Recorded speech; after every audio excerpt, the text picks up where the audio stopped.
Assalamualaikum. Halo semua Sobat Ekonomi Islam. Selamat datang dan bergabung di mata kuliah Ekonomi dan Bisnis Syariah.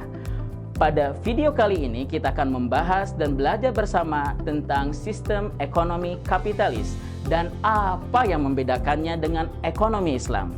Sebelum masuk ke dalam pembahasan, ada baiknya teman-teman semua mengambil sebuah catatan.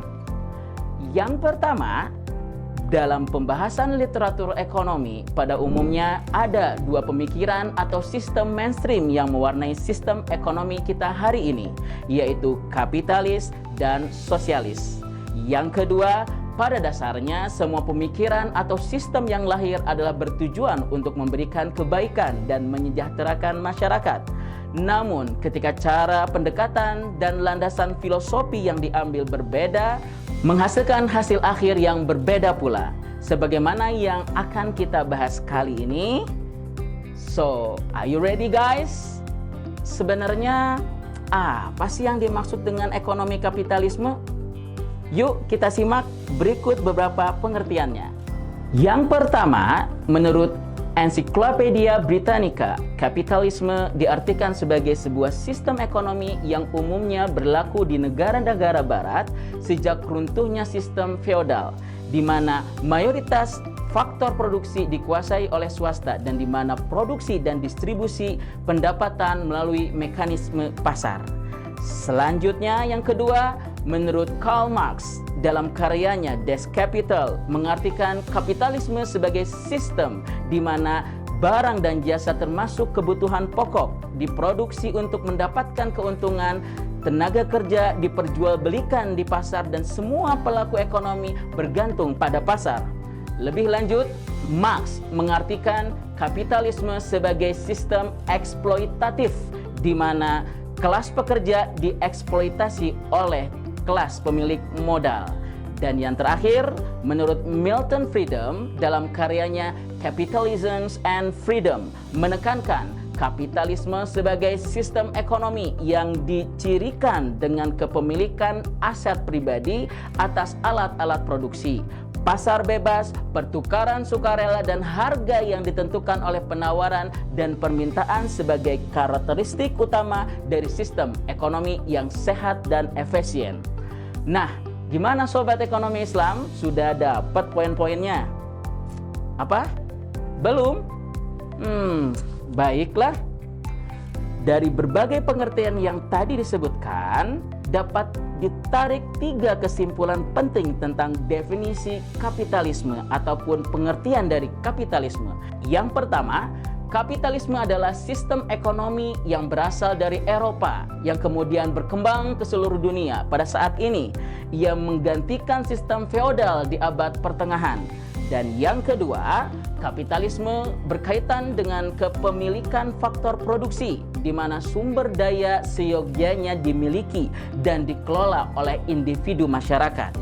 Dan yang ketiga, mekanisme pasar adalah hal esensial dalam produksi dan distribusi. Gimana? Sudah dapat kan poinnya? Lalu, bagaimana sistem kapitalisme ini lahir?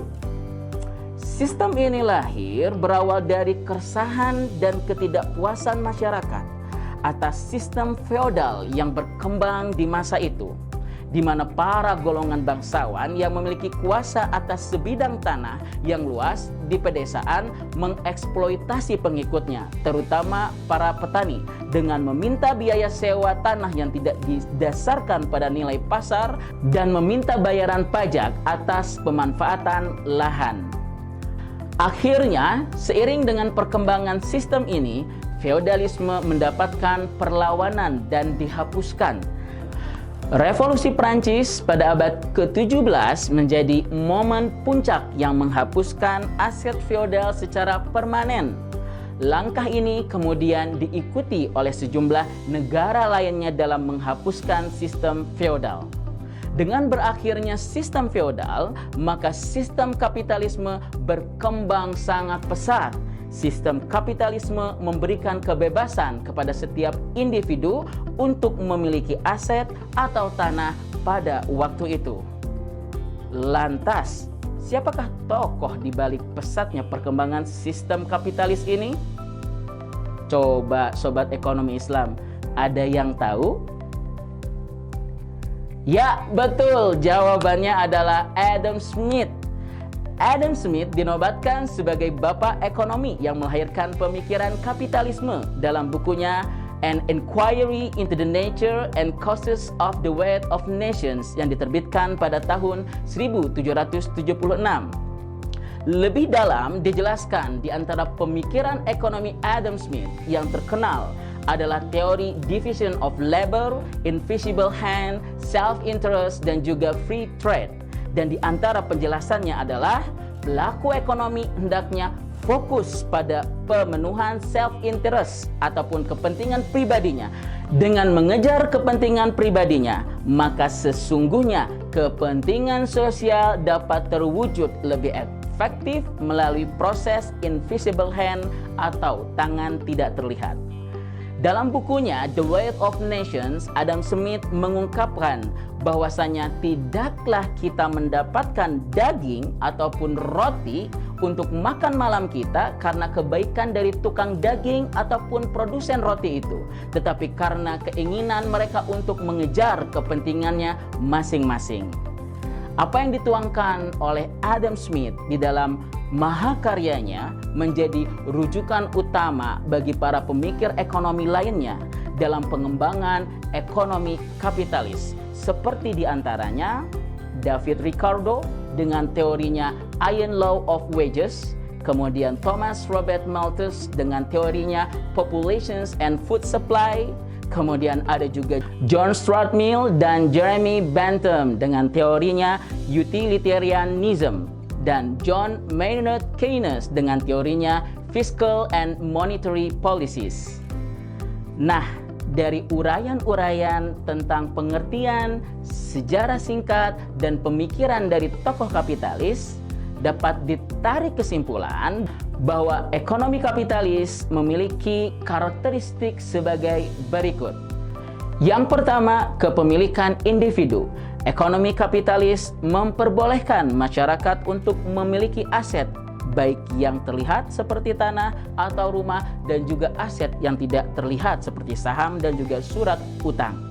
Yang kedua, self-interest, kepentingan pribadi. Masyarakat bergerak untuk mengejar kepentingan individu masing-masing tanpa ada tekanan untuk berbuat sesuatu untuk kepentingan sosial, meskipun tidak terkoordinir untuk pencapaian tujuan tertentu, tetapi mereka meyakini bahwa kepentingan sosial bisa diwujudkan ketika setiap orang mengejar kepentingan pribadinya.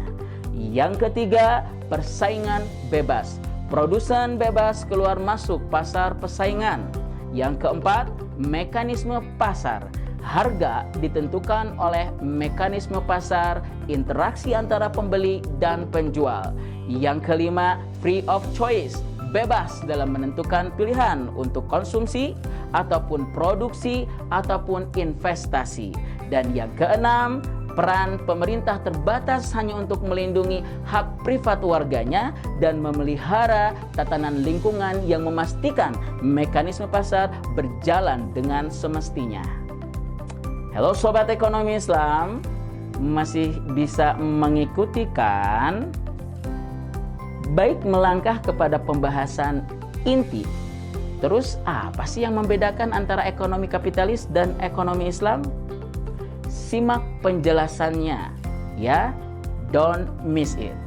Paling tidak ada 5 hal yang mendasar yang membedakan antara ekonomi kapitalis dan ekonomi Islam. Yang pertama, dari sisi landasan filosofis ataupun world view.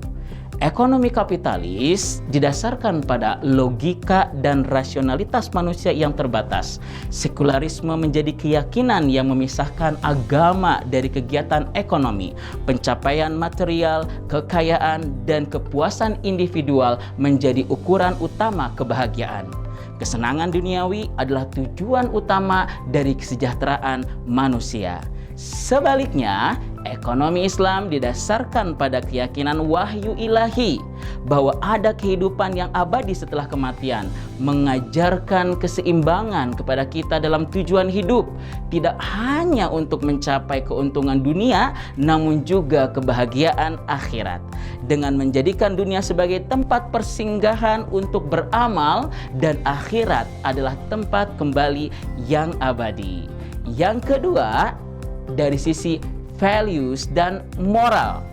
Kapitalisme yang berkembang pada abad pertengahan dipengaruhi oleh gerakan Protestan, meyakini akan bebas nilai, menafikan norma agama dan budaya dalam aktivitas ekonomi.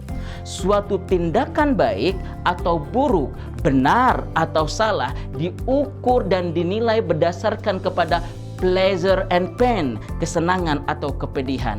Karena nilai dan moral akan membatasi manusia dalam mencari keuntungan dan kekayaan pribadi. Praktek riba dan spekulasi sering terjadi dan dianggap sebagai bagian dari dinamika pasar. Sebaliknya, ekonomi Islam berpegang pada norma dan nilai moral yang diatur oleh agama juga budaya. Halal dan haram, Toyib dan khabith menjadi fondasi dalam ukuran utama dalam kegiatan ekonomi. Oleh karenanya, praktik-praktik seperti maisir, gharar, riba dilarang dalam Islam.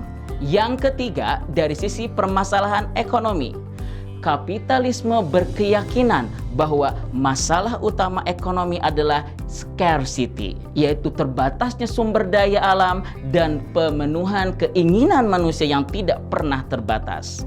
Sementara dalam ekonomi Islam, keinginan manusia dibatasi pada pemenuhan kebutuhan, dan seseorang yang sudah mencukupi kebutuhan pribadinya diminta untuk juga memperhatikan kebutuhan orang lain melalui zakat dan sedekah.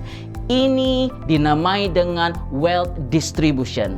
Adapun kaitan dengan sumber daya alam yang terbatas, maka sesungguhnya Allah Subhanahu wa taala yang telah menjamin rizki setiap makhluknya.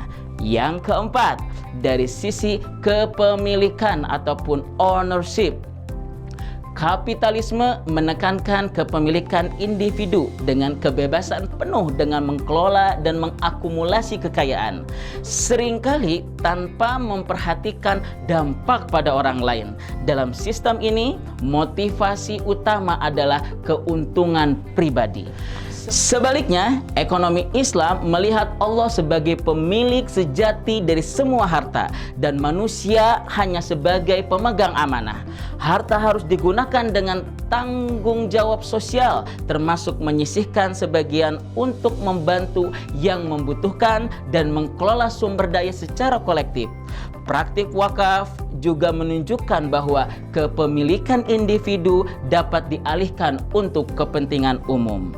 Dan yang kelima, dari sisi peranan pemerintah ataupun government roles, ekonomi kapitalis menekankan persaingan pasar dengan minimum intervensi pemerintah, seperti yang tercermin dalam doktrin laissez-faire.